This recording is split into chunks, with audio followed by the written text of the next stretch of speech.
이런 манай шилдэг тэмцээн чухал тоглолт хийлээ амжилттай хожлог ус донс шоу төгслөө бас багийн эзний үед багийн хагчийн үед юу шаарч байна самтууд болов сая.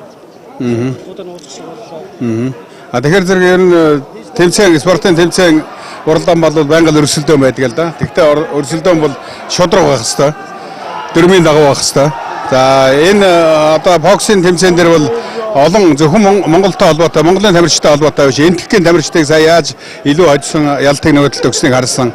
Хятадын тамирч Филипп ингээд энэ олон орны тамирчид ялт авсан хэдийч нөгөө талд өргөдөө. Манай төгсөлт гавьяатай үед бол сая одоо оноогоор илүү ийт давгаар ялсан гэсэн хэдийч шүүгчнэр бол нөгөө талд ялтыг өгчлөө. Тэгээд бид нар багийн зүгээс бол бид нар сая яриад энэ боксын холбооны дөрмийнхэн дагуу 30 минутын дотор эсэргүүцэл бичгээр ингээд тохирол л да. Тэгээд одоо эсэргүүцлээ бичээд өгөн сая бокс холбооны олон улсын холбооны нарийн бичгийн даргатай уулзаад энэ саналаа хэллээ. Нөгөө талаас бол бокс олон улсын холбооноос тавьж байгаа бидний шаардлага бол танаа одоо үзэгчнэр бол дэндүү энэ ёс зүг байна.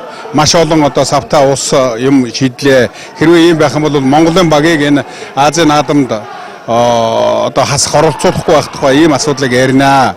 Тэгээ би бол энэ Монголын багийг дэмжиж байгаа энэ олон үзэгчтэй холбоотой асуудлыг бол би хариуцж мэдэхгүй. Харин яг энэ багийн манай одоо багийн хамт олон манай багийн дасгалжуулагч багш нар тамирчдын зүгээс эсвэл одоо эмчнэр ингээд энэ манай багийн бүрэлдэхүүний зүгээс гарч байгаа асуудлыг би хариуцна гэдгээ хэллээ л дээ.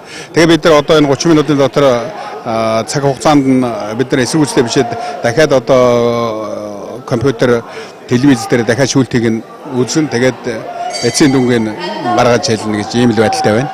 Тэгээ ерөнхийдөө бол иймэрхүү юм. Одоо хуучин болов гэдэг юм да. Энэ чинь нөгөө хоёр лагер болцсон хоёр лагерын спортын тэмцэлтийн өрсөлдөөн гэдэг байсан чинь одоо эн чинь бас л үргэлжлээл дахиад одоо нэг улс орны авах медалийн тоо тэгээд тэргээр одоо эзлэх хин ч арай бас дэндүүл болоод байна л да.